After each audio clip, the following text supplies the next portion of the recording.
time for the biggest, the baddest, the fittest and the fastest in the water. It's the men's ski race final. They're lining up, and Jack, this is going to be absolute fire here.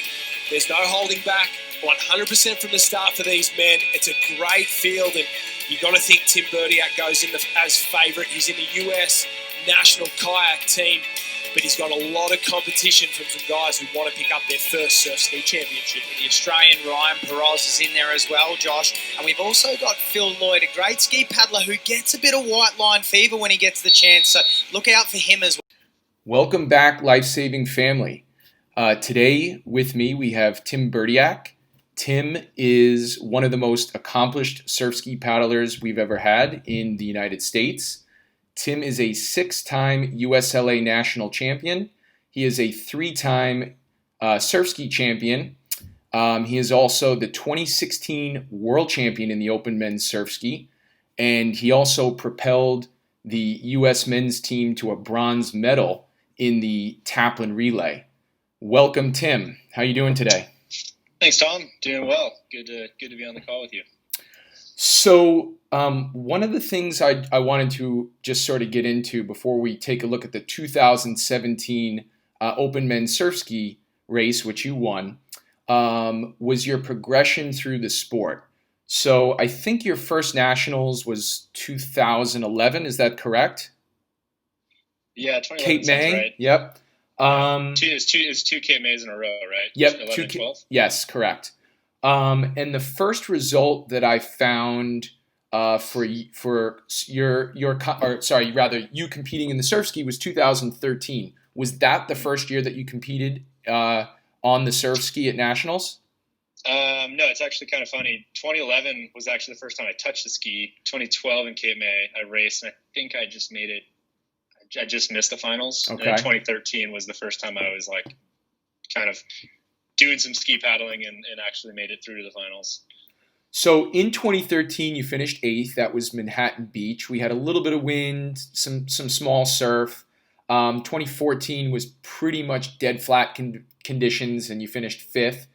15, you finished 3rd in a pretty close race, I recall. I think maybe Rich Sprout was up there, and Ali Puddock, who I believe won that year from Destin Beach. And then 16 was where you really started to go on a roll. You won nationals for the first time. You became world champion, and then you went on to win in 17 and 18 before taking 2019 off to focus on the Olympic kayak paddling.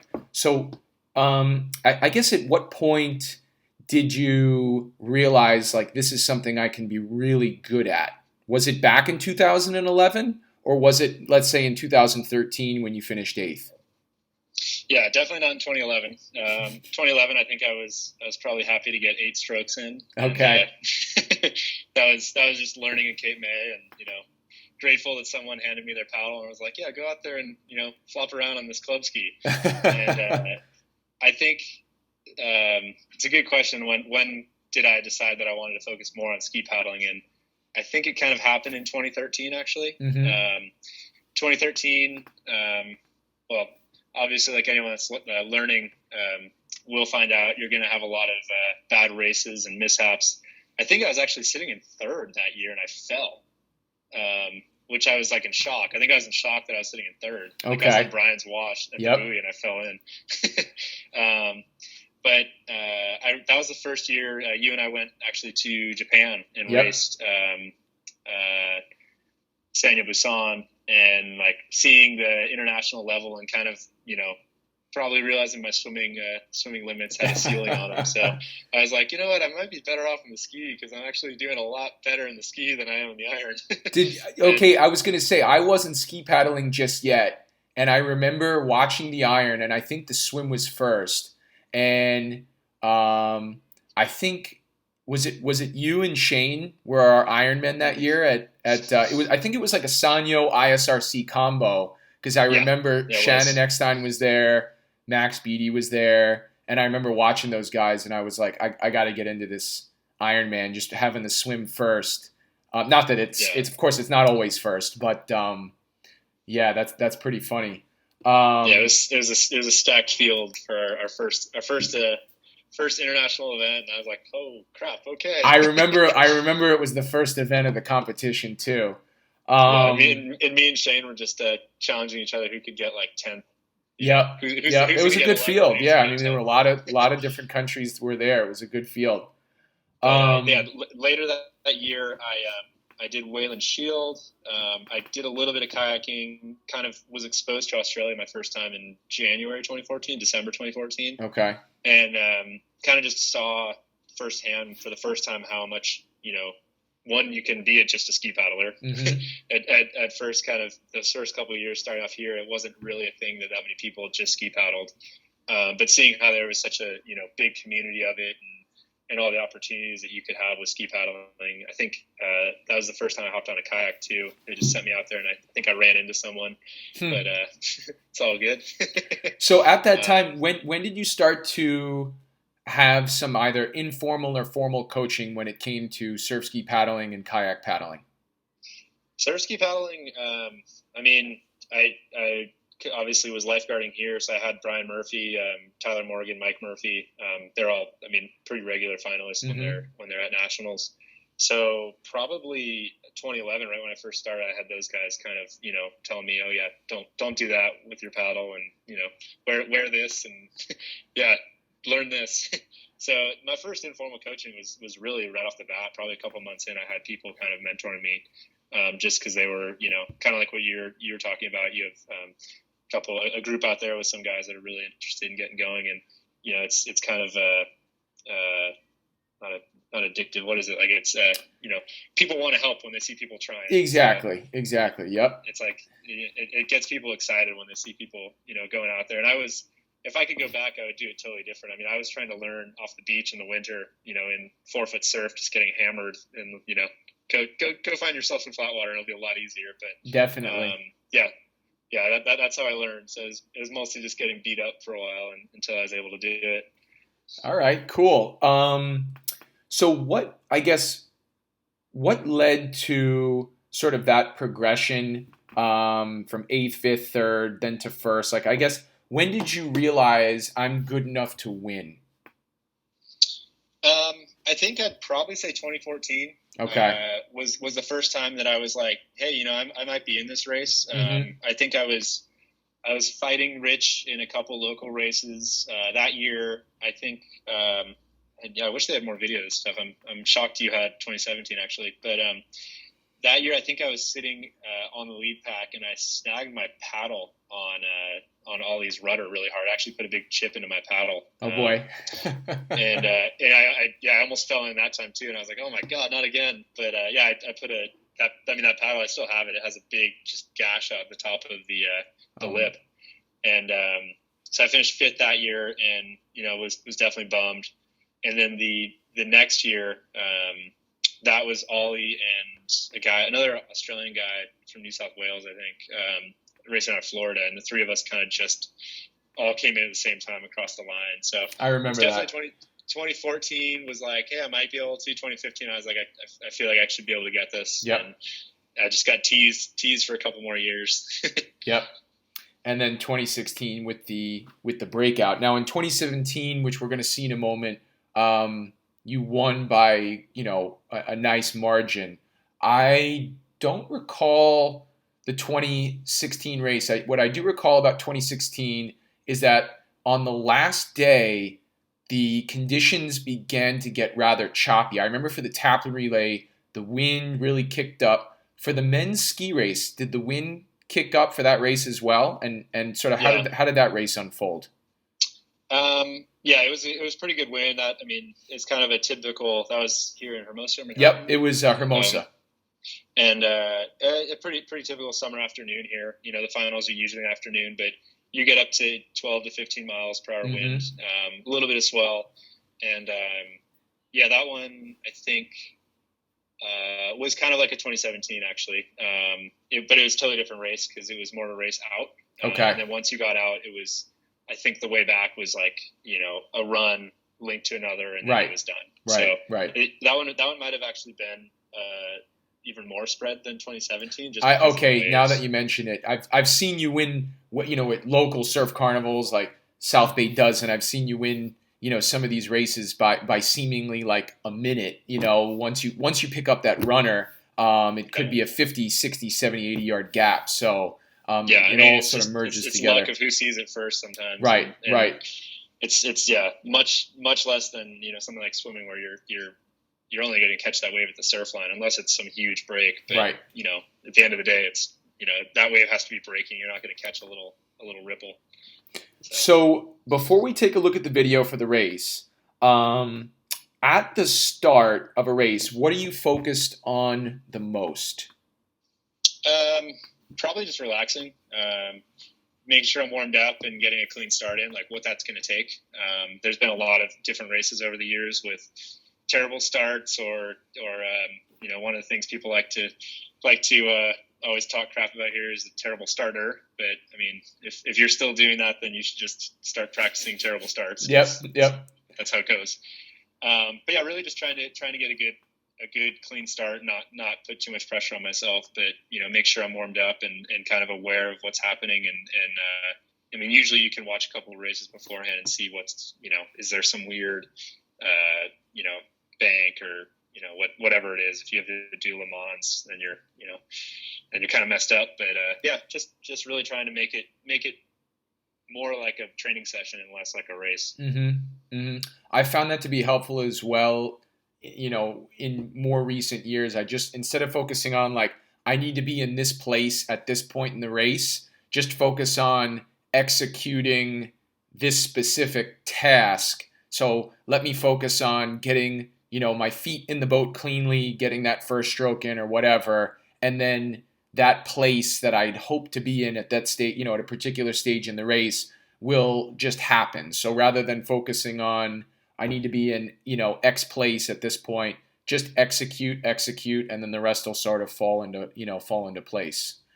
Yeah. And I mean, I had a coach, a couple of years back who, one of the things I used to love that he said was, it's like, dance recital, like all your trainings and the race is the big dance. And like something about that just makes me laugh because it's like, everyone takes this stuff so serious. And then, this guy's just comparing it to I just think of little kids, like cotillion, like dancing. And, I mean, like you're doing those starts and then that's all you're doing. You're just trying to take it right into the dance. Yep. Like you just do the same thing you do in your training. And not trying to put too much pressure on yourself to screw it all up. Definitely. One of the things I do recall from 2017 and from Daytona Beach is that it's a rather long, flat bottom. So worrying about, I guess, where you're going to start isn't as much of an issue. But in general, what is the ideal depth or, knee depth for a great surf ski start? Yeah, I mean, it's going to have a variety of factors, obviously, like you mentioned, but I like to be around that knee to mid thigh if I can. I'm lucky I'm a little bit taller, so it's not usually a factor for me being, too deep or anything like that. Sometimes if it's really shallow, obviously your rudder is going to be, barely out of the water or barely above the ground, and it's like, a pretty high jump. But yeah, I mean, it kind of just finding that range around knee height where you don't feel like you're, the boat's already at your chest or anything like that. And just hoping that you don't have, a sweep or a big hole that you're standing on a little sandbar or anything like that. And just feeling like you're in a safe spot so that if the wave does come, it's not going to totally mess up, what you've been doing. At a number of beaches where I'm from on the East Coast, there can be a very steep, drop off into the water.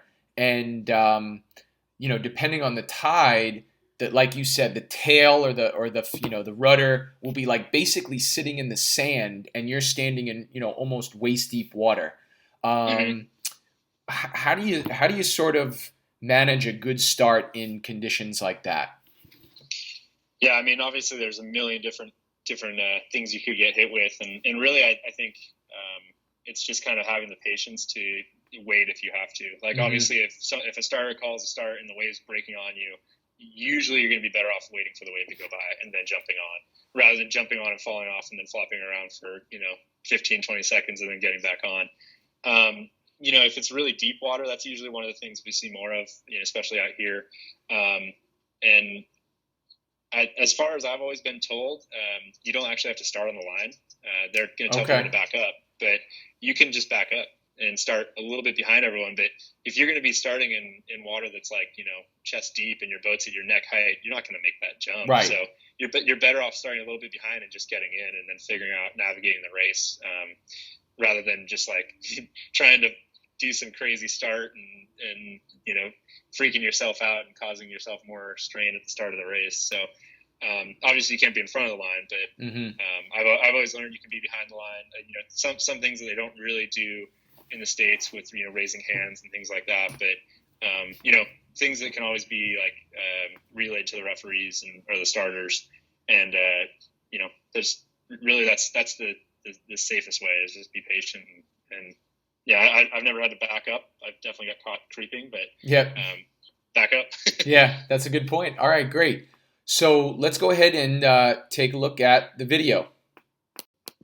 Line fever when he gets the chance, so look out for him as well. He goes very, very hard. They're off and away. No dramas for most of our competitors. Destin very quick in the centre of the field. That's Pete Ewers there. He's from Newport Beach in Sydney, Australia, but he's racing for Destin Beach in Florida, as we just saw Hunter Hay from Wrightsville there. Got off to the start and wearing the sunglasses as well. Very stylish from Hunter, but he's got a little bit of work to do to catch our leaders at the moment, and that's Burdiak, who's hit the lead, and he is not looking back. Well, the top four, Josh, have broken away, and Hunter Hay's got plenty of speed in those speed dealers as he pushes the pace to challenge the leaders. Josh, we're on board with Jose Armez from Miami Beach, and he's got plenty of work to do if he wants to get himself back into the mix. He's a crowd favourite, Jose, and he's trying hard, just tacked on the back there, but as our leaders start to come together and they'll form a V heading out to the ocean, and this is high quality ski racing here.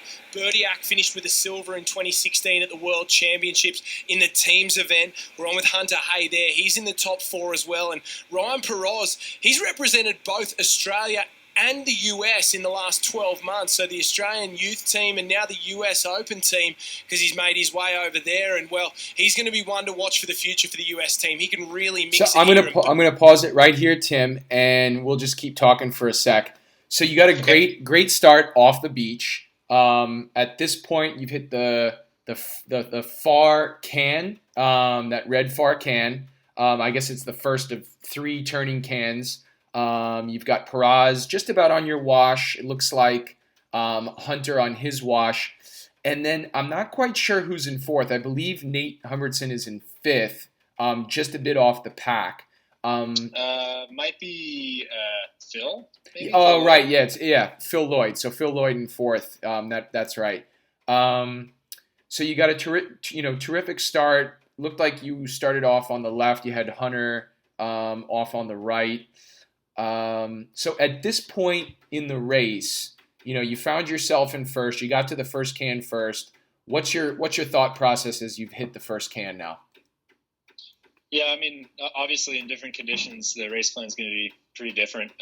In this race, I was kind of checking the field to see if anyone wanted to really race, and everyone hopped on my wash, so I kind of slowed it down, which is a little bit different than you would usually do, especially in international competition. You're never going to slow it down on the way out, but I figured I'd kind of conserve it and kind of do a race basically around the cans and in rather than out. So kind of just holding on, keeping a decent pace, but really just keeping it like pretty comfortable and controlled.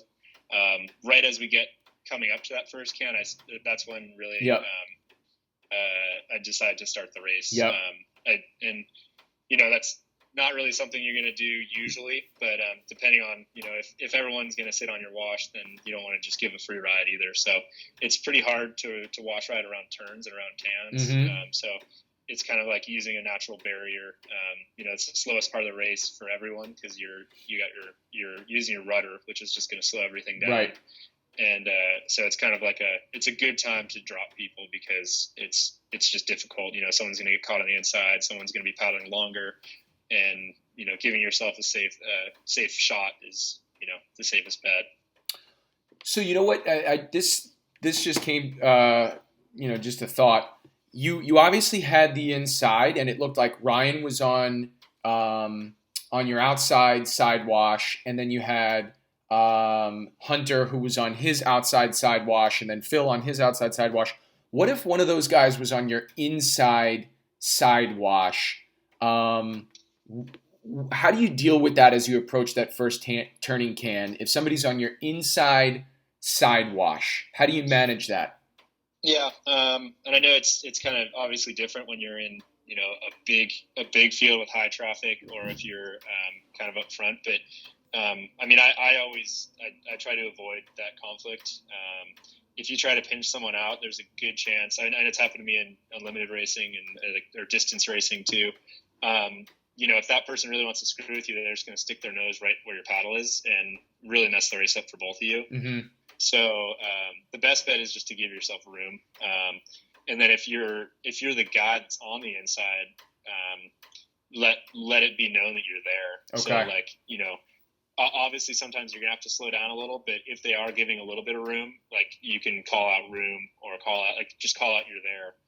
And a lot of times people won't want to pinch because it's not going to help. Right. It'll ruin if both there's a pack person. right behind you two will both miss a stroke or two and the pack will come closer. So it's kind of like, one of those, in some ways you're kind of a team at that point because you're trying to not let the pack keep up. But really it's best just to avoid conflict. So giving that little bit of room and not letting that happen is the best bet. I know once you're in the middle of the pack, you just kind of got to let it happen and you got to, be comfortable, not falling in or sometimes taking a stroke over someone's boat or just taking a stroke on one side. And it's all good things to practice. You could practice handicapping races where you send people ahead of you and then you have to paddle around them. It's good just to learn and to be comfortable being that close to other people because that's kind of a skill that a lot of people aren't really, you don't want to bump your multi-$1,000 boat. Well, that's what I was going to ask you because in a number of races I've watched from the Aussies, it's so tight going around those cans, and you often see people having to take a stroke over the other person's boat to even just get their blade in. Because if they're trying to get their blade in, sort of in a somewhat natural position, that's where the other person's boat is. So, what's the best way to manage that? And is there a good way to practice that without damaging your several $1,000 boat? Yeah, I mean, really the best way is just to try and anticipate as much as you can and not get yourself stuck in those spots. You just the more races you do, the more you're going to know, okay, if I'm here, this isn't going to be good for me. But trying to get on the outside, if you are on the outer side, you can just go a little bit wider and give yourself clean water. Mm-hmm. And plenty of times you'll see a traffic jam happen around those cans, and if you're comfortable paddling past people, you can hop 3 or 4 spots sometimes just because of that. Yep. I would say just doing those handicap races, getting used to it, and obviously having everyone kind of aware that you're not trying to run into each other and crash into each other. A lot of times the damage isn't going to be done to a boat in those situations, so a little bit of bumping is okay. If you think about it, you're both going the same direction, so it's not like you're T-boning someone and you're not smacking into them. You're kind of like bumping. Maybe you're both going, 5-6 miles an hour one direction, but the speed you bumped at is really pretty minimal. So getting used to that. The other thing is learning to paddle on one side multiple times, outrigger style. That stroke over a boat is usually not great. Yeah. So you might just be better off taking another quick one on the same side. For some good examples of it, watch some double ski racing because you think it's bad in singles, but now you got a guy behind you and everyone's just clashing into each other. And you're taking strokes onto people's boats and those things sometimes. It's not good when you're going around the cans. We did one race one year and a boat landed on my shoulder going around the cans. Oh God. And it's just the more experience you have and the more comfortable you can be with wash riding and training and things like that, the better off you're going to be around those cans. Sweet. So one other thing I've just noticed over the years is you have just this electric start almost every race. And domestically, I can't remember a time within the last 5 years or so in which you weren't, first off the start. To what do you attribute your success on those starts? Is it a weight routine? Is it the K1 paddling that you do? So what do you think? Yeah, I mean, it's definitely a variety of factors. Also, being a bigger guy also, is in my favor. Naturally, just a little bit, just some fat guy strength. Yeah. But one of the biggest things that we had a coach in Australia do a little bit, and we've done with a small group out here a good amount of times, is just a little bit of video. We take turns. We do a workout and bring a GoPro or something, and take a video of a start from the left, from the back, from the right, and then watch them all in half speed and just see what stupid stuff you're doing. I mean, you don't realize what you're doing until you put it at half speed, and you're just like, oh. So, learning from that, calling bad starts on each other, like being with a group and, calling a start into a wave or like with a wave breaking on you. Yep.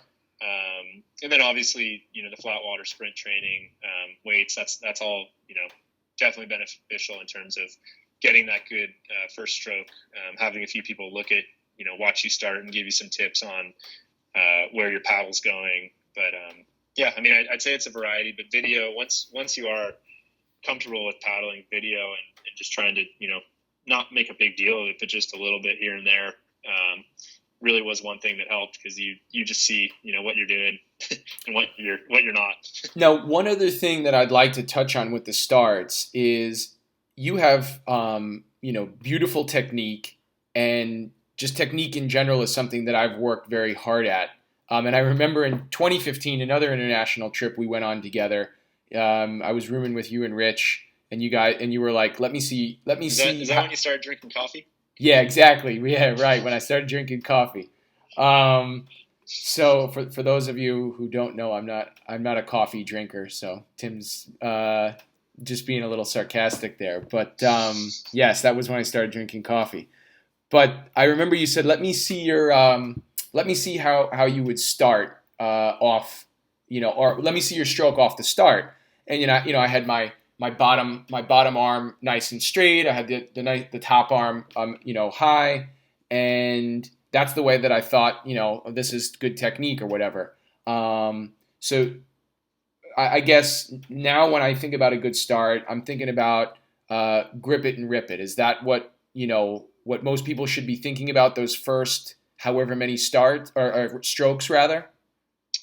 Yeah, I mean, it's definitely less. The start is less of a time to focus on, picture perfect kayak technique or anything like that. It's more of get the paddle in close to the boat, get a good stroke in quickly, and get your butt in the seat. But really just getting those first couple strokes to turn over and get the boat moving and navigate those first couple waves if there are waves, and then settle into that better technique. Obviously, you don't want to muscle it too much, but those first couple strokes on the start a lot of times are more muscle than like your full technique, because that full getting the full body behind your stroke a lot of times isn't as fast. Right. So you kind of bend the rules a little bit on the start and want to work your way into that form pretty quick. But, it might be a couple strokes where you're just, muscling it up and then you're moving and just getting going. Awesome. All right. So let's get back to the video. Burdiak's not going to have it all his own way. Well, Burdiak's really starting to rate up and work his way around the cans, and it looks like he's put a gap on Ryan Perez. Hunter Hay had a good run into that first turning can and went from fourth up into third, and he's sitting on the wash of Perez and really going to have to kick that pace up around the final can. I like the Wrightsville cap there from Hay. It's got the skull and crossbones on it. He's a bit of a ski pirate, and he's working his way up into second place, up alongside Ryan Perez, who I'd expect more from in this ski race. He likes to do the long distance downwind paddles. He likes to race on the craft, and he is not even going close to touching Tim Burdiak. Ollie Puddick won 2 titles, and then Tim Burdiak stole it from him, as Jose having a little bit of trouble around the cans, but Burdiak wants 2 titles in a row, and have a look at the gap he's opened up. One ski runner has turned into 20 ski lengths, and he'll go home with 1 gold medal, that's for sure. There is no catching Tim Burdiak. The big fella from LA County will claim a second straight ski title, and he's done it with a touch of class as well. Well, he gets his rating up, Josh. When he feels the ski lift at the back is when he really starts to work with the ocean, and he's run away with this one. We've got a race on our hands at this stage. say, just Ryan Perez is being matched by Hunter Hay, and as Tim Burdiak crosses the line, congratulations, mate. We're going to just pause real quick. So, Tim, as you were going around the cans there, as you said, the race in your mind was starting when you hit the first can. Were you thinking more about, I guess, speed or power? And what I mean by that is, were you focused more on your turnover, or, you know, sitting up real nice and straight and generating power as you were going around the cans there? Yeah, that's a good question.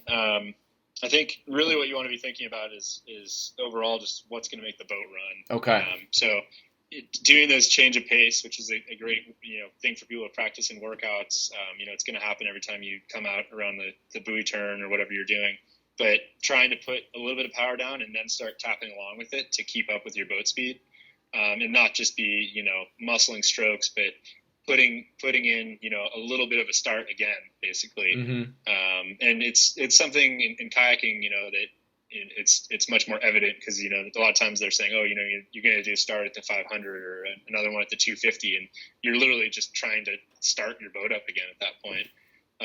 So really you're doing a start and then trying to run with the boat speed. You're not just trying to say, okay, I'm going to start really pulling hard every stroke here. It's like, I'm going to what's going to make your boat move the quickest. And, when you were going around the cans there, it turned into 1 ski length, then 2, then 3, then 4. And then it appeared as if you picked up a little runner. I mean, obviously there was no significant surf in that video. Did you, in fact, pick up a little bit of a runner that allowed you or facilitated that massive gap through the finish? I do remember it. It's like it was a little groundswell bump type thing. Yep. I remember being like, wow, I didn't think this would actually hold. Yep. A lot of times you'll see things like that pop up, and the gamble's always going to be, do I go for this or do I conserve? Because it's afterward you can be pretty shot. If you like it. In a little bit of that video there, you can see the rating go up way, really high, Mm-hmm. and if that little thing dies out or if you miss it, you can be pretty worn out after that. So it is just a gamble in terms of, is this something that's just going to disappear in 10 meters, or is it something that's going to hold? And then not to mention the surf ski pirate is nipping at our heels. Hunter Hay and Perez were hunting you down. That was a great comment by Josh Minogue. Let's just say for a second that the roles were reversed and it was either Ryan or Hunter or both of them in front of you going around the cans, and they pick up a little bit of a runner, maybe not quite the same runner that you picked up, but a runner nonetheless. Is there ever a point in a ski race where you feel like it's over, like that there's just no chance of coming back from it? I mean, of course, if you're sitting in dead last, the chances of winning it are slim. But let's say you were in third or fourth, third place, roles were reversed. What's your mentality at that point? Yeah, I mean, I guess one of the things to think about too is like, what is actually a failure for you? Like, is getting first really? I mean, okay, you didn't get first, but do you want to give up second or third or fifth? Mm-hmm. Or those are all pretty valuable. It's a good accomplishment no matter where you finish. And it's like, you don't want to just like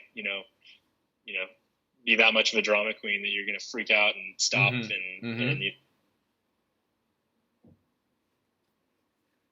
really what I would. Did I lose you there for a second? Yeah, just a second. All good.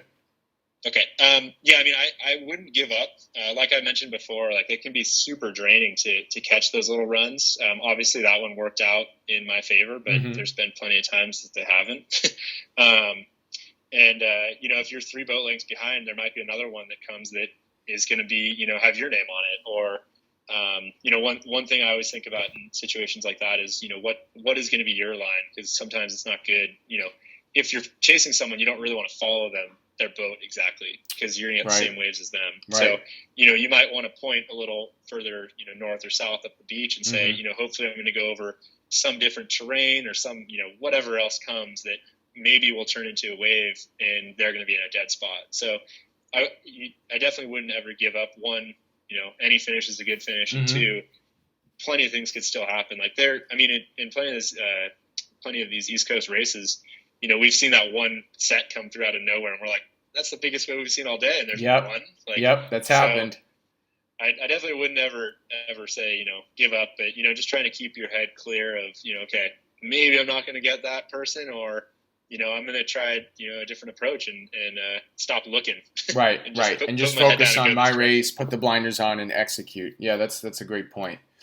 So you've obviously come across the finish line. I'm just going to continue the video because there was a pretty nice finish for second, third, fourth. So we'll take a look at that and see how the rest of the guys finished the US up. champion. Oh, he's a big fella too. He loves it. Look at him, not even puffing as here we go. The race for second place. Hay trying to get there on the black ski with the black cap. Peroz with the pink nose on his craft. They're going very, very hard for the line. Phil Lloyd coming late as well. And Humberston from Monmouth County, he will leave his run very late. Have a look at Peroz fire up. The race for the minor medals is on. Peroz pushes very, very hard. Gets there in second place, and I'll leave third up to the judges. A few of the boys very upset with that one, and Lloyd gets the bronze from the Outer Banks. Humberston and Hay will have to settle for fourth and fifth. James Bray rounds out the first page. Ivo Pavlov from Volusia gets ninth, and Jose Armes in 16th. So what we saw there from Ryan was quite impressive. I know you found yourself in similar situations many times before. I want to say in 2014, 2015, where you finished third and fifth.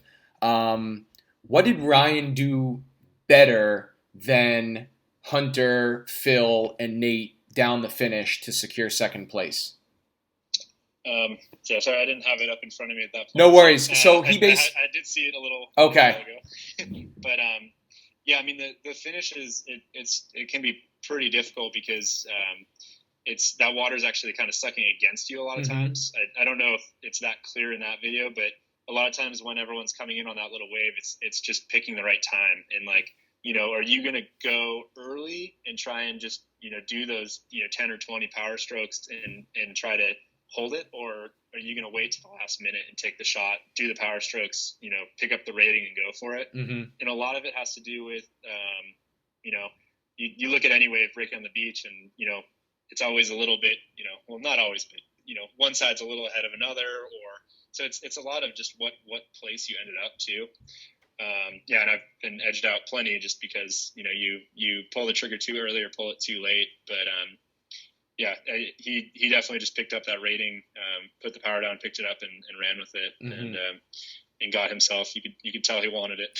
Yeah, I was gonna say I was thinking to myself, like, is it more a matter of will than skill at that point? Or, I guess it's really a combination of both. It seemed like he wanted that second place more than the other guys. And, I guess he had the skill to execute it. So I suppose it's that combination of will and skill at that point.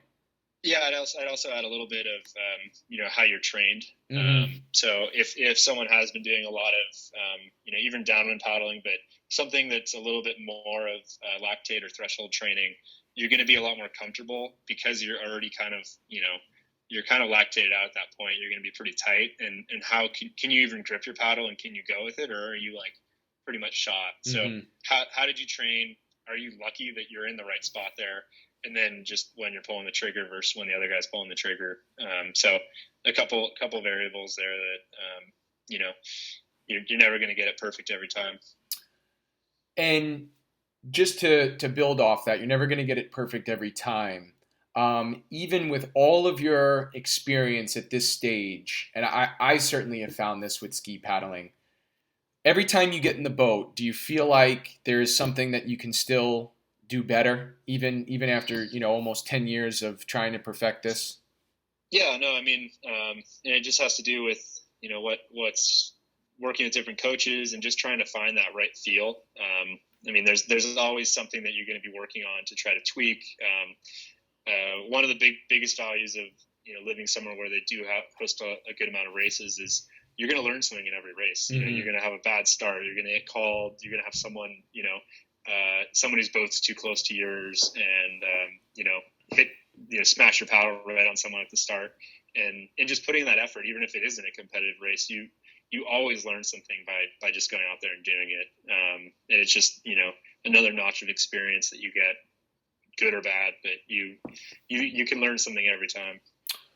Now, I have never, because there's just a million events to do, which I suppose isn't an excuse because a lot of guys do it. But the ski race is sort of wedged in there with a number of other races that I compete in. So I've never done the individual ski race at nationals. But I've heard my brother say this and a number of other competitors in the open ski final, which is when they finish that their forearms are just totally blown up.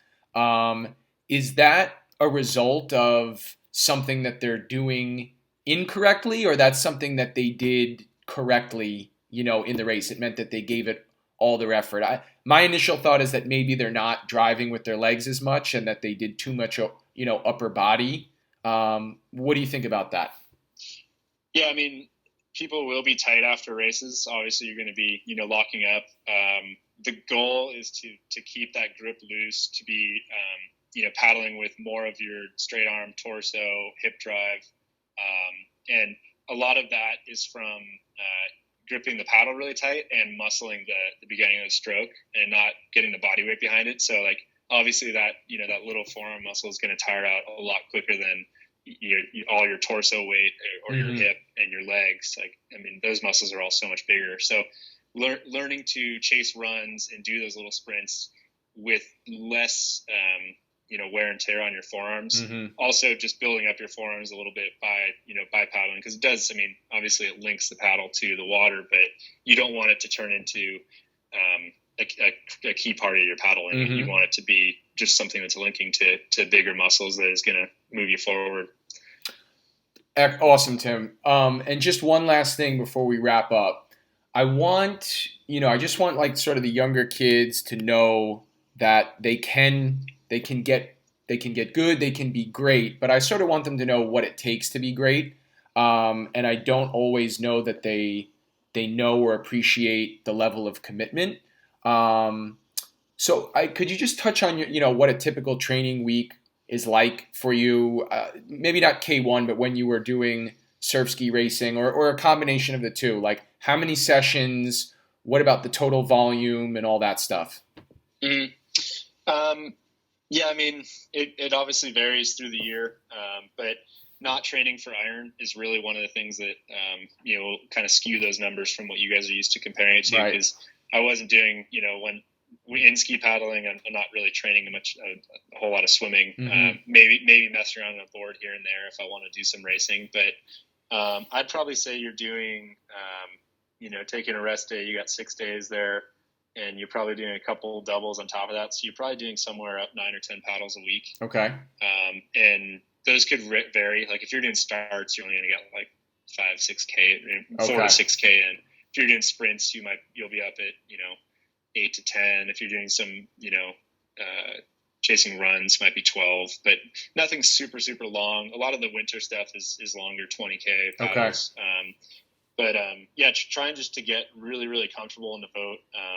And you can get comfortable, in the surf doing, swimming, body surfing, or paddling, and just like getting as comfortable as you can in the waves, and, sitting in the ski and just getting smacked around is pretty valuable. Yep. Because you never know what's going to happen. Yep. So for me, it was mostly running, some track, and ski paddling or kayaking, in terms of, hard sessions. And then just trying to stay, loose with, stretching, massages, that sort of stuff. I still would say one of the best pieces of advice I ever got from a coach was to get as many massages as I could. and I think it's just something that keeps you from getting hurt. Yep. It's like, I would have never thought of it. I would be like, no, I need to go harder. And he's like, no, get looser. It's that and to kind of play off that, just to meet as many people and get as much input as you can. Oh, lost him there for a sec. Yeah, I lost you there for. Yeah, no worries. Yep, we're back. Coming in. Yeah, I mean, I would say one of the things that I was really lucky to have was a lot of really good coaches and mentors, and people that were just willing to work with me. I mean, there's probably 10 people over the years that have put in a lot of time, just being really into helping me get better and wanting to work out and wanting to do all these trainings and share their stories. And at a certain point, it turns into more experience for you because you're learning what went wrong for them in their races and how you're tying that into yours. So just becoming a part of the community, reaching out to people. Everyone's really always willing to help. There's a certain amount of time everyone can put in, but Right. there's I was always shocked at I'd meet this guy and then he's like, oh, come train with our group, or training with some international teams, and they're like, oh no, we have any day you want to come come out, and it's like you don't realize how welcoming everyone is, and what sport you can actually do that. Like I think it was only a couple of years into paddling for me that there's a female gold medalist who's like, oh, come in kayaking, come train with me, and I'm like, I feel like if this was basketball or something, I'd have to pay $10,000 to be training with some Olympic gold medalist. Yep. But, that's definitely one of the best parts of the it is nice. life-saving. Yeah, that's great. Well, thanks, Tim. We really appreciate your time. Look forward to seeing you again in person at a race, hopefully as soon as June, maybe for next year's South Bay Dozen, and definitely at South Padre for the 2021 U.S. Nationals. So thanks again, Tim, and we really appreciate it. All right, take care, everybody. Fever when he gets the chance, so look out for him as well. He goes very, very hard. They're off and away. No dramas for most of our competitors. Destin, very quick in the centre of the field. That's Pete Uers there. He's from Newport Beach in Sydney, Australia, but he's racing for Destin Beach in Florida, as we just saw Hunter Hay from Wrightsville there. Got off to the start and wearing the sunglasses as well. Very stylish from Hunter, but he's got a little bit of work to do to catch our leaders at the moment, and that's Burdiak, who's hit the lead, and he is not looking back. Well, the top four, Josh, have broken away, and Hunter Hay's got plenty of speed in those speed dealers as he pushes the pace to challenge the leaders. Josh, we're on board with Jose Armez from Miami Beach, and he's got plenty of work to do if he wants to get himself back into the mix. He's a crowd favourite, Jose, and he's trying hard, just tacked on the back there, but as our leaders start to come together and they'll form a V heading out to the ocean, and this is high-quality ski racing here. Burdiak finished with a silver in 2016 at the World Championships in the teams event. We're on with Hunter Hay there. He's in the top four as well. And Ryan Peroz, he's represented both Australia and the US in the last 12 months. So the Australian youth team and now the US Open team, because he's made his way over there. And, well, he's going to be one to watch for the future for the US team. He can really mix it here, and Burdiak's not going to have it all his own way. Well, Burdiak's really starting to rate up and work his way around the cans, and it looks like he's put a gap on Ryan Peroz. Hunter Hay had a good run into that first turning can and went from fourth up into third, and he's sitting on the wash of Peroz and really going to have to kick that pace up around the final can. I like the Wrightsville cap there from Hay. It's got the skull and crossbones on it. He's a bit of a ski pirate, and he's working his way up into second place, up alongside Ryan Peroz, who I'd expect more from in this ski race. He likes to do the long-distance downwind paddles. He likes to race on the craft, and he is not even going close to touching Tim Burdiak. Ollie Puddick won 2 titles, and then Tim Burdiak stole it from him, as Jose having a little bit of trouble around the cans, but Burdiak wants 2 titles in a row, and have a look at the gap he's opened up. One ski runner has turned into 20 ski lengths, and he'll go home with 1 gold medal, that's for sure. There is no catching Tim Burdiak. The big fella from LA County will claim a second straight ski title, and he's done it with a touch of class as well. Well, he gets his rating up, Josh. When he feels the ski lift at the back is when he really starts to work with the ocean, and he's run away with this one. We've got a race on our hands at this stage. Just Ryan Peroz is being matched by Hunter Hay, and as Tim Burdiak crosses the line, congratulations, mate. You are the US champion. Oh, he's a big fella too. He loves it. Look at him, not even puffing, as here we go, the race for second place. Hay trying to get there on the black ski with the black cap. Peroz with the pink nose on his craft. They're going very, very hard for the line. Phil Lloyd coming late as well. And Humberston from Monmouth County, he will leave his run very late. Have a look at Peroz fire up. The race for the minor medals is on. Peroz pushes very, very hard. Gets there in second place, and I'll leave third up to the judges. A few of the boys very upset with that one, and Lloyd gets the bronze from the Outer Banks. Humberston and Hay will have to settle for 4th and 5th. James Bray rounds out the first page. Ivo Pavlov from Volusia gets 9th, and Jose Armez in 16th. All right, here with Tim Burdiak, USLA National Lifeguard Championships, Surf Ski National Champion. You defended your championship, and you also are the defending World Life Saving Championship champion from the Netherlands last September. What does it mean to be the world champion for an entire year? Have you just been living the dream or what? You know what? It's actually 2. I can't believe it.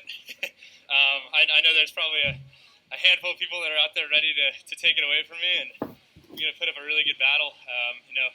All those guys over in Australia that are that level ahead of us will be a good battle out there. So depending on who they send, it'll be great. But it's not something I foresaw happening going out to Worlds, and can't ask for better than that. So.